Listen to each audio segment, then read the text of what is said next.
Hello viewers, welcome to Science TV. My name is Ben Murangai and our sign language interpreter is Wanjongede. On to our first news. President William Ruto officially opened the Mombasa Agricultural Show today, an event that has attracted over 1,000 exhibitors. The show, which began yesterday, is a key platform for promoting modern farming and investment, a central focus for the government's economic agenda.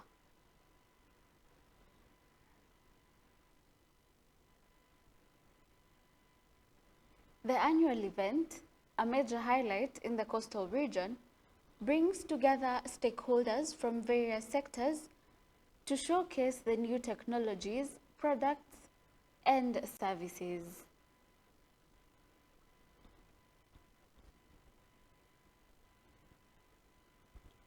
During the event,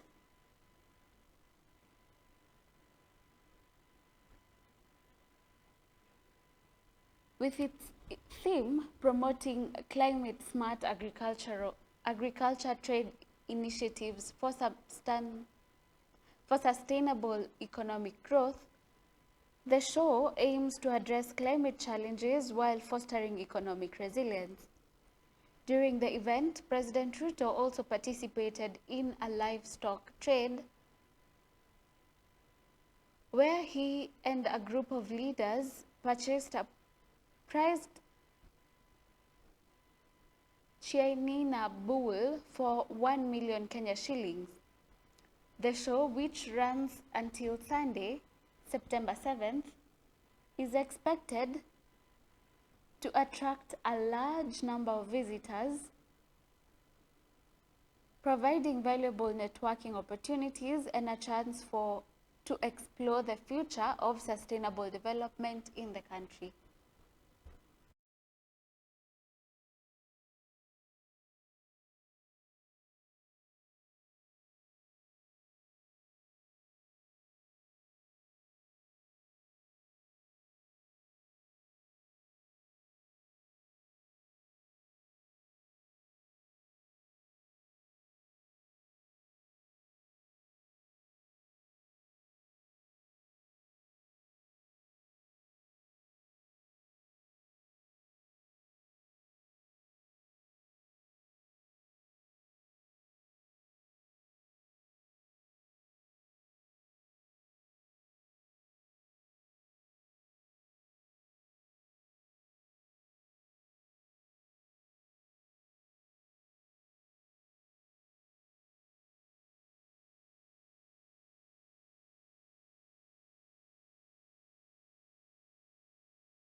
And on to our next news item.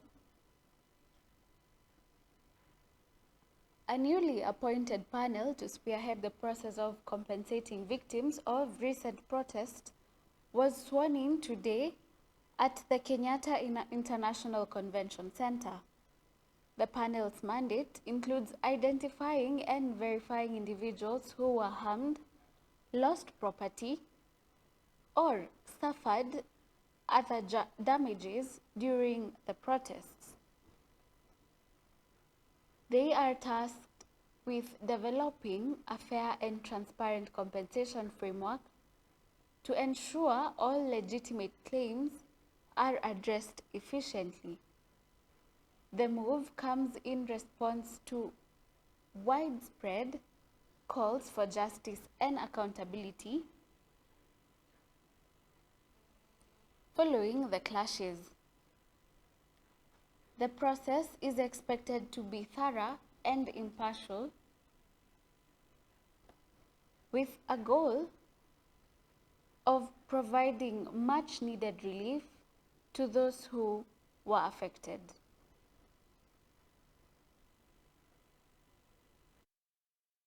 Make this very clear. Protests and demonstrations do not have to turn deadly or violent.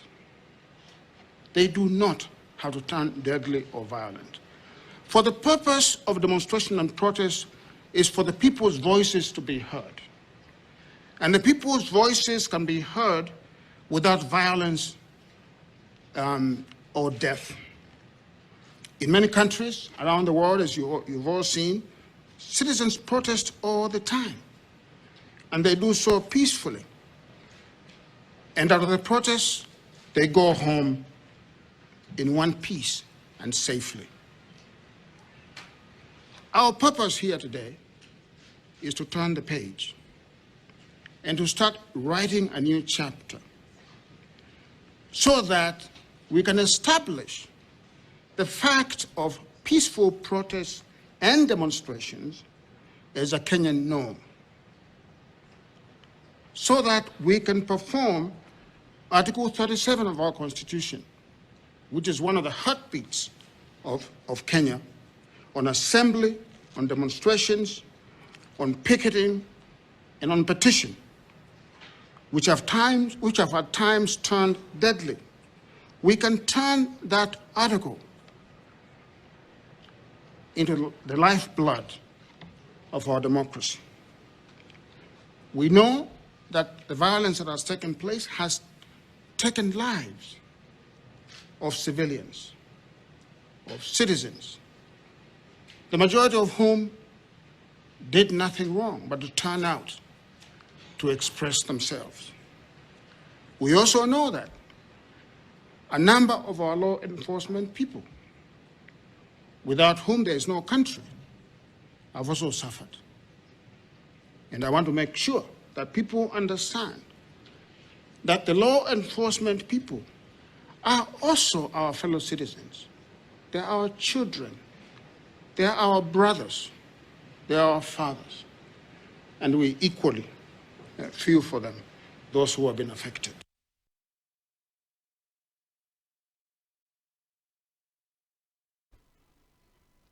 And on to our next news. The Parliamentary Committee on Defense, Intelligence and Foreign Relations has entered its second day of vetting nominees for ambassadorial and high commissioner positions. The committee is holding interviews at the Parliament buildings to determine the sustainability of the candidates selected to represent Kenya in various countries and international bodies.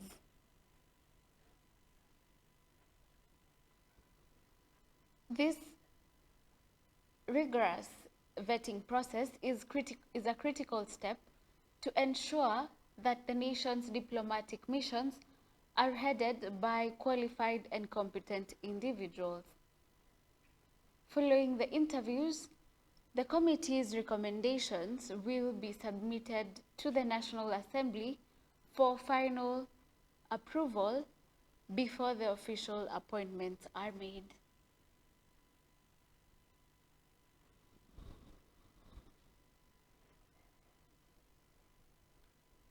And on to our next news item.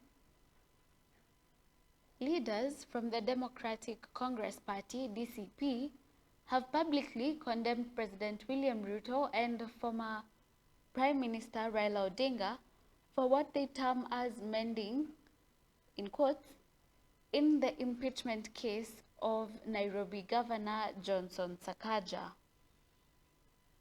The DCP leaders speaking in Nairobi today stated that the interference of the two political heavyweights undermines the independence of members of the County Assembly MCAs.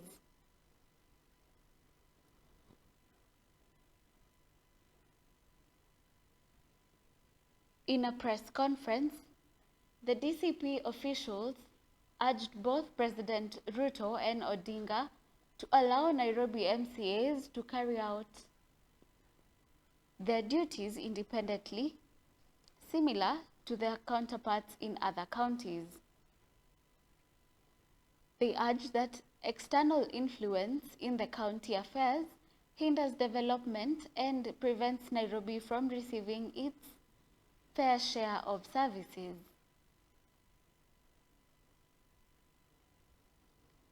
The condemnation follows reports that the impeachment motion against Governor Sakaja has been suspended after the reported intervention of President Ruto and Odinga. Kitu ya kwanza tunaambia President William Ruto aamue kama yeye ni president ama ni MCA. Hiyo ni kitu ya kwanza. Anataka kufanya kazi ya rais ama kazi ya MCA. Kitu cha pili na cha mwisho, tumeona governors wengine wakiwa na impeachment. Hatukuona akita MCAs wa Isiolo, hatukuona akita MCAs wa Kericho, hatukuona akita MCAs wa Meru. Lakini tuliona akiinterfere na process ya MCAs wa Nairobi. Tunauliza bwana president, wewe interest yako hii Nairobi na sio kaunti zingine zote ni nini? Tunajua ni sababu ya uporaji ambao unaendelea Nairobi, na wewe na wengine ni beneficiary wa mali ya watu wa Nairobi. Lakini hatutakaa chini tunyamaze. Ya mwisho kabisa, jana nimeona president, kuna mtu governor mmoja ameshikwa ako na kesi ya 2 million. Na ni sawa ashtakiwe. Lakini tunashindwa huyu wetu hapa Nairobi.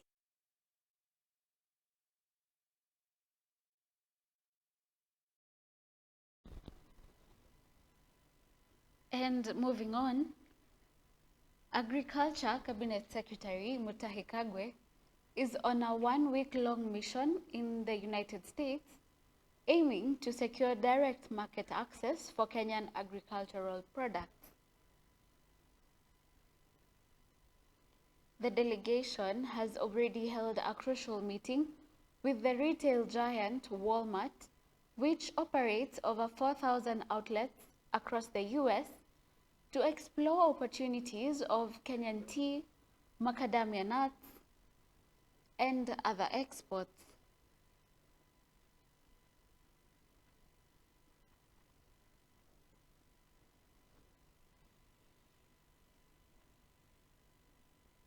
During the talks,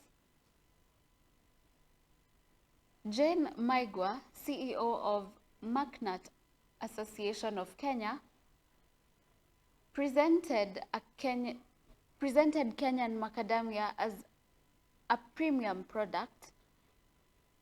She highlighted that the nuts are naturally grown by over 200,000 small-scale farmers and enjoy a significant 10% duty advantage over South African nuts, which face a 30% duty.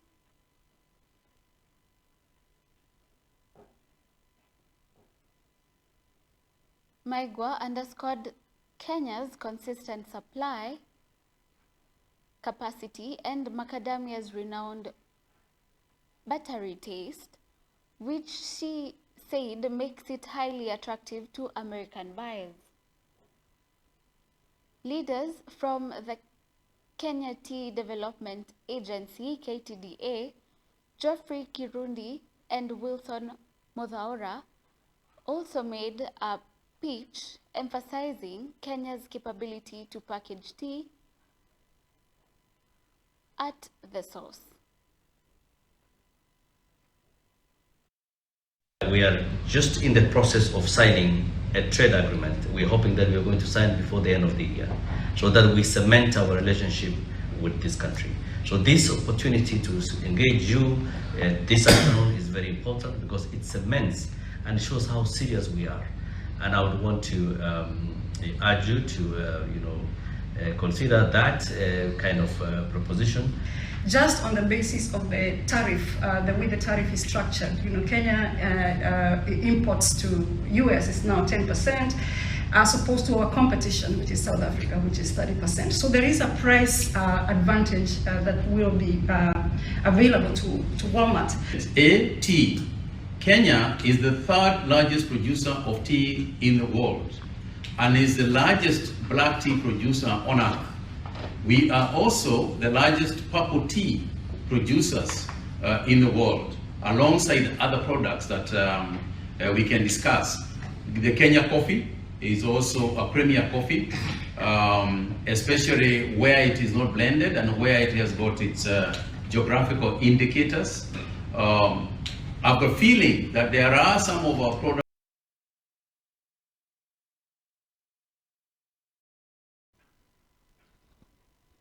And finally,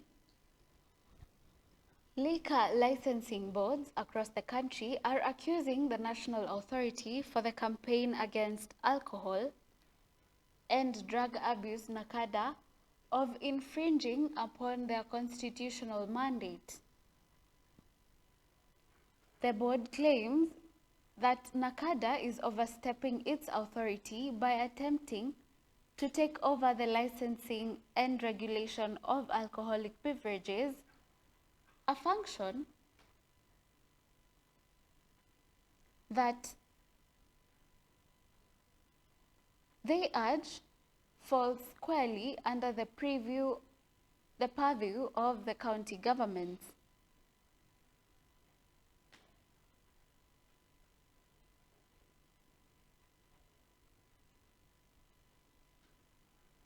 County boards, speaking through the representatives, stated that their legal and constitutional bodies responsible for the licensing of the liquor outlets. They argue that NACADA's recent action, including public pronouncements and what they describe as quote-unquote unilateral directives, are creating confusion and hampering their operations.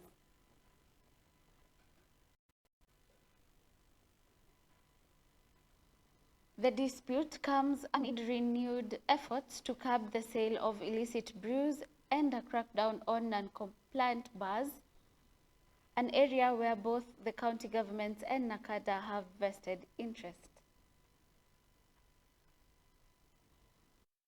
Hatuwezi kukubali kama counties wacha hii mambo ya liquor board. Sisi kazi yetu tuifanye na NACADA ifanye policy yao, lakini hizo policy zingine zikiwa mbovu hatuwezi kukubali hapa chini. Mimi hatuwezi kukubali hapa chini because na sisi ni wananchi. Mimi kama kwa county NACADA nilisema wakija na policy zao mbovu mimi nitawakimbisha. Sisi ni liquor board ambayo tuko kasete na serikali. Na tunapewa allowances na serikali. Na county sio sub county ya county nyingine ama ya national government, ni county ambayo ina governor na ina board zao. If we work as a team, issues related to alcohol and substance abuse, they are issues that we can have well managed within our counties and at the national level. So to us, we feel the need to continue partnering to ensure that we have areas that are free from alcohol and our communities will enjoy the services that we give to them. We feed about 200 people in Kwale that use drugs every day. These people are now not having food. What we need to say is that the county, through our liquor act of the county, we had said we're going to give 30% to rehabilitation centers. Can we see even 3% of this money coming down to local rehabilitation centers so that we can be able to help our young people?